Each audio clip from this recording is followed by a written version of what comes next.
Hello everyone, welcome to mathematic research classes. बच्चों, आज हम करने वाले हैं आपकी मोमेंट बुक का chapter number 5, the happy prince. Happy prince जो स्टोरी है, कहानी है, ये बहुत अच्छी है, बहुत अच्छी कहानी है। तो इसमें क्या है, एक बर्ड है स्वेलो, और इसमें प्रिंस है। प्रिंस का एक्चुअल में स्टैचू है, that means Prince is passed away, उनकी जो है मृत्यु हो चुकी है प्रिंस की। और उनके स्टैचू को सिटी के बीचों बीच में खड़ा किया गया है। उनके स्टैचू की खासियत क्या है, उनका जो दिल है वो लेड का बना हुआ है, और उनकी जो दोनों आंखें हैं वो बहुत ही कीमती स्टोन है, नीलम का स्टोन है, उससे बनी हुई हैं। और उनकी जो पूरी बॉडी है वो सोने से बनी हुई है, और उनकी जो तलवार है उस पर रूबी स्टोन का जो है यूज़ किया गया है। तो ये जो पक्षी है यहाँ पे स्वेलो, ये क्या करती हैं कि ये अपने दोस्तों के पास जा रही होती है, उड़ते उड़ते हुए इजिप्ट के लिए जा रही होती है। तो सारा दिन फ्लाई करने के बाद में वो शाम को, जैसे शाम होने लग जाती है, वो थक चुकी होती है, तो उसे ऐसा लगता है कि अब उसे थोड़ा सा ना रेस्ट कर लेना चाहिए। तो रेस्ट करने के लिए वो क्या करती है, जो प्रिंस का जो स्टोन होता है, हैप्पी प्रिंस का जो स्टोन होता है, उसके पास जाकर, यानी उसके पैरों के पास जाकर वो वहाँ पर आराम करने लग जाती है। जैसे वो देखती है कि वो तो गोल्ड का बना हुआ है, तो उसे लगता है कि वाह, आज तो मतलब गोल्डन बेड वाली बातचीत हो गई है बिल्कुल, कि वो सोने के ऊपर जो है सोने जा रही हैं। जैसे ही वो आराम करने चलती हैं तो उनको ऐसा महसूस होता है कि उनके ऊपर जो है पानी की बूंदें गिर रही हैं। तो जब जैसे वो ऊपर को देखती हैं तो देखती हैं कि कोई भी बादल नहीं है, ना बारिश हो रही है। तो क्या करते हैं, वो थोड़ा सा फ्लाई करके, स्वेलो जो फ्लाई करती है, और जैसे ही ऊपर फेस की तरफ जाती है प्रिंस के, तो वो ये महसूस करती है कि प्रिंस की आंखों से आंसू निकल रहे होते हैं। तो फिर उसके बाद में पूछती है कि आप कौन हैं। तो प्रिंस जो है रिस्पॉन्स करते हैं ये बोलकर कि मैं द हैप्पी प्रिंस हूँ, मेरा नाम जो है वो हैप्पी प्रिंस है। तो स्वेलो पूछती हैं कि अगर आप हैप्पी प्रिंस हैं तो फिर आप इतने परेशान क्यों हैं, आप रो क्यों रहे हैं। तो प्रिंस उस टाइम जवाब देते हैं कि मैं यहाँ इतनी ऊंचाई पर खड़ा हूँ, और मैं मजबूर हूँ कि मैं यहाँ से हिलकर कहीं नहीं जा सकता। पूरे शहर की गंदगी और यहाँ की जो दुख तकलीफ़ें हैं लोगों की, वो मैं सारा दिन यहाँ पे खड़े होके देखता रहता हूँ, और मैं मजबूर हूँ कि मैं किसी की मदद नहीं कर पाता हूँ। वो बताते हैं कि दूर, यहाँ से काफ़ी दूर मैं देख रहा हूँ कि एक कमरे की जो खिड़की है वो खुली हुई है, और उसमें एक औरत है जो किसी का गाउन जो है सिल रही है, और उनका एक बेटा है जो कि बीमार है। और वो जो है वो अपनी मदर से बोल रहा है कि मुझे जो है ऑरेंज खाने हैं, बट लेकिन उसकी माँ के पास सिवाय रिवर वाटर, बच्चों रिवर वाटर यानी कि सिर्फ़ और सिर्फ नदी का पानी, कहती कि उसके अलावा उसके पास कुछ भी नहीं होता है कि वो अपने बच्चों को दे पाए। तो कहते हैं मुझे उनको देखकर बड़ा दुख लगता है कि काश मैं ज़िंदा होता तो मैं उनकी मदद करता, बट लेकिन अनफॉर्चुनेटली मैं ये नहीं कर पा रहा हूँ। तो प्रिंस कहते हैं कि काश मैं उसकी हेल्प कर पाता। तो उस टाइम पे जो स्वेलो है बोलती है कि ठीक है, मैंने आपकी जो स्टोरी है वो सुन ली है, अब मैं चलती हूँ यहाँ से, मुझे जो है काफ़ी दूर जाना है। तो जो प्रिंस होते हैं वो बोलते हैं कि क्या क्या तुम जो है एक रात और रुक सकती हो एज अ माई मैसेंजर बनकर, और जो मेरे पास, जो मेरी तलवार में जो रूबी स्टोन है, क्या तुम वो उन तक पहुंचा सकती हो, ताकि उनके पास कुछ पैसे हो जाएं और जो है वो अपनी गरीबी को थोड़ा सा दूर कर सकें। तो वो तो पहले मना करती है कि नहीं, मैं ऐसा नहीं कर सकती, मुझे इन सब चीज़ों में नहीं पड़ना है, मुझे इजिप्ट जाना है और मैं रुकना नहीं चाहती। पर लेकिन वो जो प्रिंस का उदास सा चेहरा देखती है तो उसे थोड़ा सा फ़ील होता है। वो कहती है कि ठीक है, मैं एक दिन के लिए जो है और रुक जाती हूँ। तो जो रूबी स्टोन होता है वो लेकर जो है स्वेलो वो उड़ जाती है, और उसे काफ़ी जो है कई बिल्डिंग्स के ऊपर से होते हुए जाना पड़ता है। और वो देखती है कि एक साइड पर कि जो एक कपल होता है जो कि आपस में बात कर रहे होते हैं, और वो जो है एक गाउन के बारे में बात कर रहे होते हैं, और ये वही गाउन है जो वो उस बच्चे की माँ सिल रही होती है। तो उसे ऐसा लगता है कि शायद ये लोग देरी कर देंगे या लेट कर देंगे, टाइम पर उसे नहीं मिल पाएंगी चीज़ें। तो इस तरह की जो है दोनों कपल्स बातें कर रहे हैं। तो वो खिड़की से होते हुए उस रूम के अंदर एंटर कर जाती है, उसी कमरे में जिस कमरे की बात जो है प्रिंस कर रहे थे। जब वो अंदर एंटर हो जाती है तो उस स्टोन को वहाँ पे रख देती है, और देखती है कि जो वो औरत है वो सो रही होती है, और उसका बच्चा जो है वो भी सो रहा होता है। तो वो उसके पास जाकर हल्की सी हवा करती है, यानी कि अपने पंखों को हिलाती है और वहाँ से जो है वापस चली आती है। और जब वो वापस चली आती है तो वो एक रिवर में जाके नहाती है, और नहाने के बाद वो सोचती है कि चलो ठीक है, अब मुझे क्या करना है कि अब मैं प्रिंस को जो है इन्फॉर्म कर देती हूँ, और इन्फॉर्म करने के बाद जो है मैं अपने रास्ते पर चली जाती हूँ। तो वो क्या करती है कि प्रिंस के पास जाती है और उनको बोलती है कि ठीक है प्रिंस, मैंने आपका काम कर दिया है और मैं अब जा रही हूँ।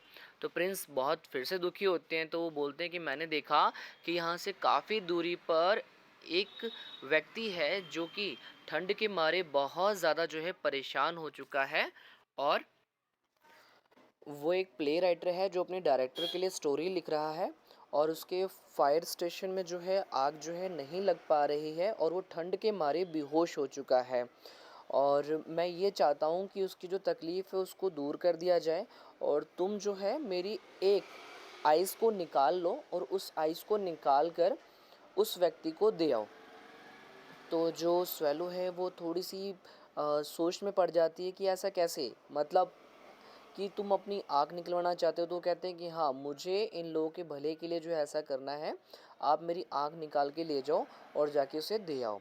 तो वो क्या करती है, प्रिंस की जो आई है उसको निकाल कर उड़ जाती है, और उसके रूम के पास जाकर जो है, जहाँ पर वो सो रहे होते हैं, वो मतलब एक्चुअल में सो नहीं रहे होते हैं, एक्चुअल में वो हल्के से बेहोश से हो गए होते हैं, वहाँ जाकर वो रख देती है। और जैसे वो वापस आती है तो देखती है कि बहुत सारे जो लोग हैं वो काम कर रहे होते हैं, तो वो एक्चुअल में उनको सबको बताना चाहती है that she is happy now and she wants to go back. अब वो जाना चाहती है, वो चिल्ला के ज़ोर से बोलती है that I am going to Egypt, but लेकिन कोई बात उसकी सुनता नहीं है। तो वो सोचती है कि चलो ठीक है, ये तो कोई सुन नहीं रहे, मैं ऐसा करती हूँ, प्रिंस को जाकर जो है बताती हूँ।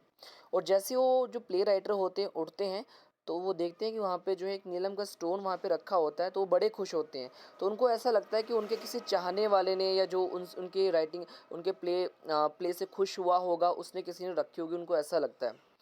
तो जैसे ही स्वेलो जो है प्रिंस के पास पहुँचती है, तो उनको बोलते कि ठीक है, मैंने ये काम भी कर दिया है और अब जो है मैं जा रही हूँ। और प्रिंस फिर से एक बार फिर से दुखी होते हैं, तो वो पूछते हैं कि अब क्या हुआ। तो बताते हैं कि वहाँ पर दूर एक जो लड़की है वो मैच स्टिक को बेच रही होती है, बट अनफॉर्चुनेटली वो सारी की सारी जो मैच स्टिक हैं उससे नाली में गिर चुकी हैं। वो छोटी सी बच्ची है, और अगर अब वो अपने घर जाएगी तो उसके जो फादर हैं या उसके जो पेरेंट्स हैं उसे बहुत डांटेंगे, या शायद उसे मारेंगे भी, क्योंकि वो सारा दिन जो है गलियों में घूम घूम कर मैच स्टिक को बेचती थी, और जो कुछ पैसा उससे इकट्ठा होता था उसे अपने घर में देती थी। बट लेकिन आज क्या हुआ, वो सारी की सारी मैच स्टिक जो हैं उससे गिर गई हैं। तो दैट मीन्स कि अब उसके लिए एक परेशानी खड़ी हो गई है। तो प्रिंस उसकी हेल्प करना चाहते हैं, तो वो बोलते हैं, स्वेलो को बोलते हैं कि आप ऐसा करो, जो मेरी दूसरी आई है उसको लेकर जो है जाओ और उस बच्चे को जाकर दे दो। तो वो फिर से बहुत ज़्यादा हैरान होती है कि आप ये क्या करें, अगर आप ये आइज़ भी निकाल देंगे फिर तो आप अंधे हो जाएंगे, आप नहीं देख पाएंगे। तो वो बताते हैं कि देखना ही ज़रूरी नहीं है, बल्कि एक भावना भी बहुत ज़्यादा महत्वपूर्ण होती है।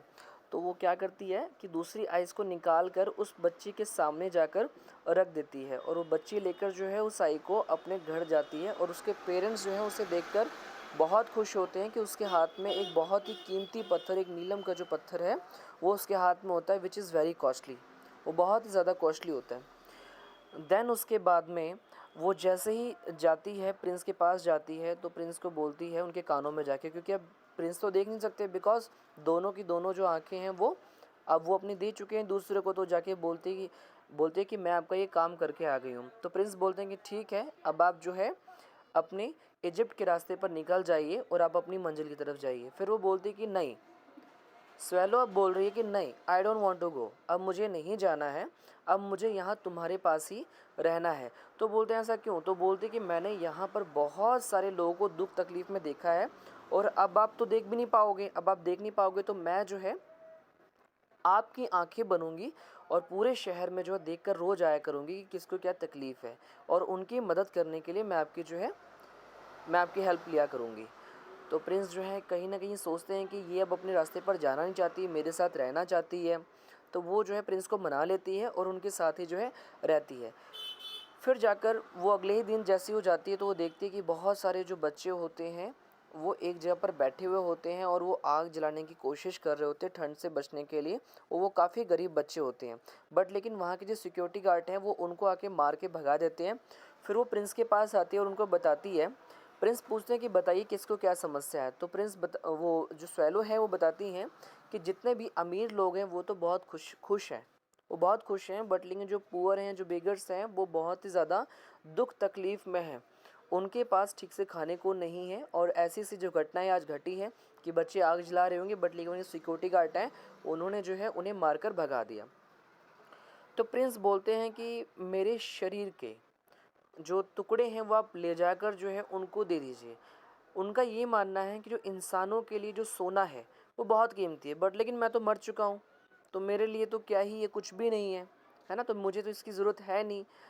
तो जो बर्ड होती है वो फिर से सोचती है कि ये जो प्रिंस है वो कितने बड़े दयालु हैं, मतलब अपने शरीर का हर एक अंग वो निछावर करने के लिए तैयार है। तो आप सोच सकते हैं कि जब वो जिंदा होंगे तो वो कितने महान राजा रहे होंगे, या जो प्रिंस हैं राजकुमार रहे होंगे वो।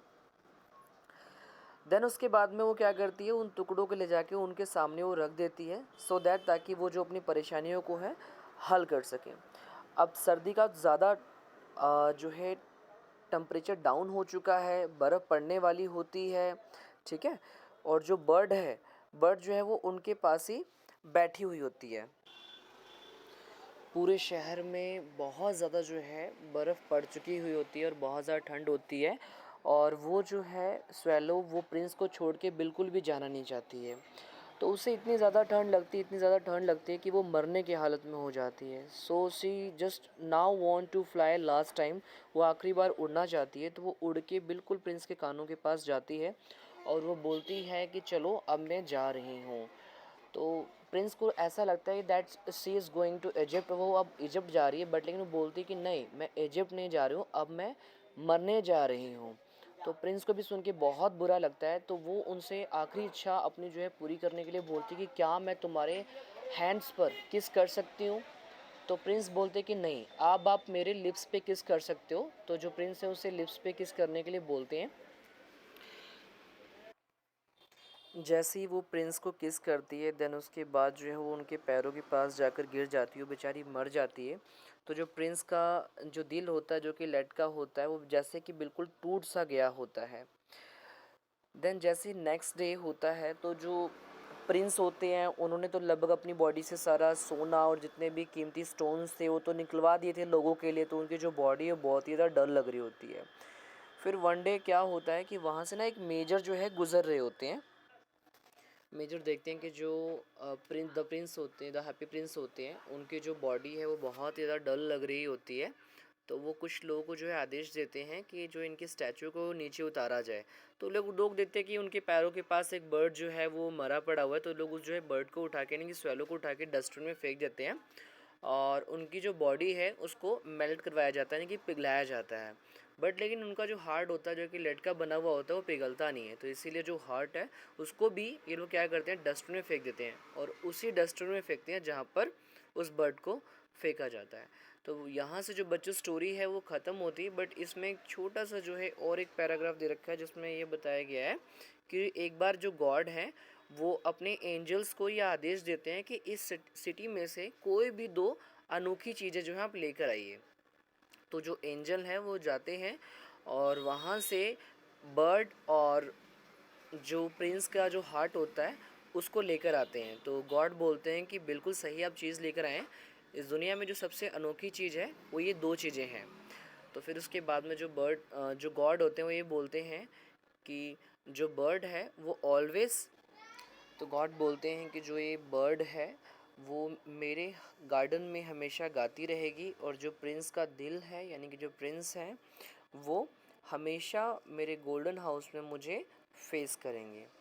ठीक है, तो यहाँ से जो आपका ये स्टोरी है वो पूरी की पूरी जो है वो समाप्त होती है।